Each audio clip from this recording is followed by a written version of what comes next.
प्यारे दोस्तों, घोड़ा एक बहुत ही वफादार और साथ निभाने वाले जानवरों में शुमार किया जाता है। घोड़ा अपनी खास आदतों की वजह से ही सबको अच्छा लगता है। ये इंसानों से सबसे ज्यादा घुल मिलकर रहने वाला जानवर है, क्योंकि इस जानवर में शराफत और बुलंद हिम्मत मौजूद होती है। मगर कुछ लोगों का कहना है कि इस जानवर में घमंड भी पाया जाता है। इसी वजह से घोड़ा अपने आप में ही ज्यादा मस्त रहता है। लेकिन किसी औरत का हर वक्त घोड़े के साथ में रहना और उसके साथ में खेलना कूदना कितना ज्यादा नुकसानदेह साबित हो सकता है, इसके बारे में जानकर आप भी हैरान रह जाएंगे। आपके पैरों तले से जमीन खिसक जाएगी, क्योंकि दोस्तों इस घोड़े की कीमत बादशाह भी नहीं लगा सका और वो औरत किसी भी कीमत पर घोड़ा बेचने को तैयार नहीं थी। लेकिन आखिर ऐसा क्यों हुआ और वो घोड़ा उस औरत के लिए इतना खास क्यों था? क्या रिश्ता था उस औरत का उस घोड़े के साथ और क्यों बादशाह उस घोड़े को खरीदने के लिए मुंह मांगी कीमत देने के लिए तैयार था?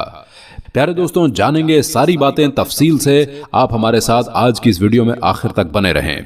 लेकिन वीडियो में आगे बढ़ने से पहले हमारी आपसे दरख्वास्त है कि अगर आपने अभी तक हमारे चैनल को सब्सक्राइब नहीं किया है तो चैनल को सब्सक्राइब जरूर कर लें और हमारी वीडियो को भी लाइक जरूर कर दें। तो चलिए शुरू करते हैं। प्यारे दोस्तों, ये कहानी उस जमाने की है जब हमारा देश आजाद भी नहीं हुआ था और छोटे छोटे रियासतों में हमारा देश बंटा हुआ था। उसी जमाने में कश्मीर की वादियों में बसी एक रियासत में एक बहुत ही खूबसूरत लड़की रहा करती थी। एक तो लड़की अपनी खूबसूरती की वजह से पूरे इलाके में चर्चा में बनी रहती थी। साथ ही इस लड़की के पास एक बहुत ही आला दर्जे का आला नस्ल का घोड़ा था, जो उस लड़की की तरह अपनी खूबसूरती के लिए पूरे इलाके में मशहूर था। कई लोगों ने घोड़े को खरीदने की कोशिश भी की, लेकिन लड़की ने कभी भी उस घोड़े को नहीं बेचा। इधर जिस रियासत में ये लड़की रहती थी, उसी रियासत का बादशाह घोड़े का बहुत शौकीन था और उसके राजमहल में एक से एक बढ़कर एक घोड़े मौजूद थे। ये बादशाह अक्सर अपने पसंदीदा घोड़ों पर सवार होकर सैर करने के लिए जाया करता था। साथ ही इस बादशाह को शिकार का भी बहुत शौक था। इस काम के लिए वो अपने खेमे में मौजूद सबसे खूबसूरत और मजबूत घोड़े को लेकर जाता था। फिर बादशाह का आज मूड बना तो बादशाह ने अपने सिपाही को बुलाकर कहा, जाओ और अस्तबल में मौजूद घोड़ों में से सबसे मजबूत घोड़े को लेकर आओ। बादशाह ने जब सिपाही से यह कहा तो सिपाही कहने लगा कि बादशाह सलामत, आपकी रियासत में एक लड़की है जो कि यही कोई 28 साल की होगी। इस लड़की के पास एक बहुत ही खूबसूरत घोड़ा है, जिसे लड़की के अलावा किसी ने छुआ तक नहीं है और ना ही लड़की ने उस घोड़े को बेचा है। जब बादशाह ने घोड़े के बारे में बात सुनी तो बस घोड़े को देखने के लिए बेताब हो गया। उसने फौरन सिपाहियों को हुक्म दिया, जाओ उस लड़की से घोड़ा लेकर आओ। सिपाही उस लड़की के पास गए और कहा, बादशाह सलामत ने आपका घोड़ा मंगवाया है। लेकिन उस लड़की ने साफ इनकार कर दिया और जब ये खबर बादशाह के पास पहुंची तो बादशाह को बेहद गुस्सा आया कि हमें मना करने वाला आखिर कौन है। लेकिन दोस्तों, ये बादशाह बहुत अच्छा था। उसने अपने गुस्से को काबू में किया और अपने सिपाहियों को हुक्म दिया कि उस लड़की को इज्जत से उसके घोड़े के साथ हमारे दरबार में लेकर आओ। जब सिपाहियों ने उस लड़की से जाकर कहा कि बादशाह ने आपको आपके घोड़े के साथ बुलवाया है, तो लड़की मान गई। लड़की दरबार में अपने घोड़े के साथ पहुंच गई, लेकिन वो अपना घोड़ा नहीं देगी। बादशाह ने जैसे ही घोड़े को देखा तो वो उसका दीवाना हो गया और वो उसकी मुंह मांगी कीमत देने के लिए भी तैयार हो गया। लेकिन लड़की ने कहा कि अगर आप अपनी पूरी रियासत भी मुझे दे दें तो भी इस घोड़े की कीमत के मुकाबले में वो नहीं हो सकती है। मैं इस घोड़े को किसी भी कीमत पर बेचने के लिए तैयार नहीं हूं। इस पर बादशाह ने पूछा कि आखिर इस घोड़े में ऐसा क्या है? लड़की ने कहा, बस मेरा पसंदीदा घोड़ा है ये। लड़की ने कहा, आप चाहें तो इस घोड़े की सवारी कर सकते हैं। बादशाह ने सोचा, चलो एक बार घोड़े की सवारी ही कर लेता हूं। फिर बादशाह ने जब उस घोड़े की सवारी की तो वो उसकी दौड़ और फुर्ती से दीवाना हो गया और वो लड़की को मुंह मांगी कीमत देने के लिए तैयार हो गया। लेकिन लड़की का जवाब नहीं था। तो बादशाह ने कहा, ठीक है, तुम्हारी मर्जी, मत बेचो। लेकिन बादशाह कहने लगा, अच्छा तो तुम हमें आज शिकार के लिए अपना घोड़ा दे दो। लड़की सोच में पड़ गई। फिर उसने सोचा, चलो मैं घोड़ा दे देती हूं। लेकिन लड़की ने कहा, मेरी एक शर्त है, जब आप गांव में सही सलामत वापस आएंगे तो इस घोड़े को रियासत के शाही होने का हुक्म देंगे। लड़की की बात सुनकर बादशाह भी तैयार हो गया और अब उस घोड़े के ऊपर शिकार के लिए बिल्कुल तैयार था। बादशाह उस दिन बहुत ज्यादा खुश था। अगले दिन बादशाह जब जाने लगा तो उसके पीछे कुछ सिपाही भी निकले। जब बादशाह शिकार की जगह पर पहुंचा तो उसने घोड़े को रोकने की कोशिश की, लेकिन पूरी कोशिश के बावजूद घोड़ा नहीं रुका और घोड़ा हवा से बातें करता रहा, अपनी पूरी रफ्तार से आगे भागता जा रहा था।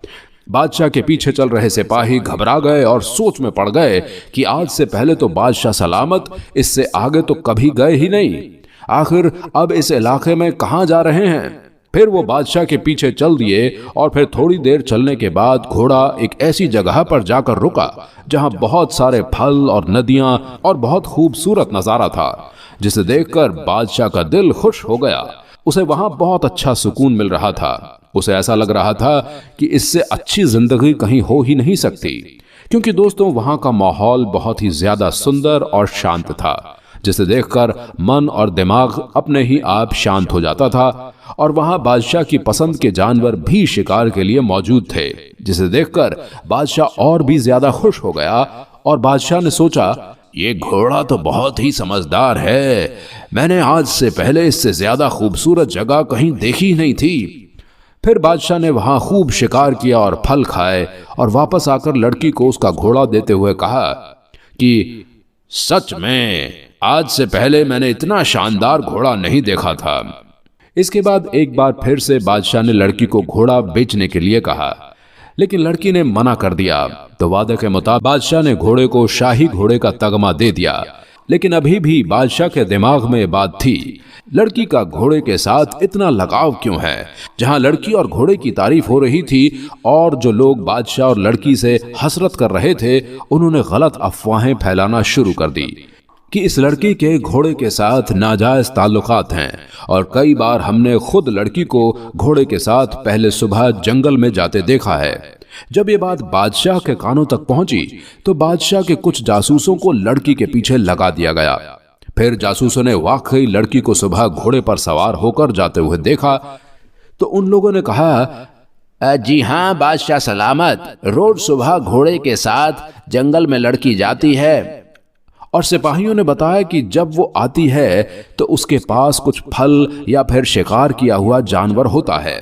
ये सब सुनकर बादशाह समझ नहीं पा रहा था कि आखिरकार असल मामला क्या है। तो फिर बादशाह ने उस लड़की से ही पूछा कि तुम जंगल क्यों जाती हो? तो लड़की ने राज से पर्दा उठाते हुए बताया कि दरअसल मैं इसी जंगल में पैदा हुई थी और मेरे माँ बाप बचपन में ही गुजर गए थे और उसके बाद मैं इन्हीं जानवरों के बीच पली बड़ी हूँ।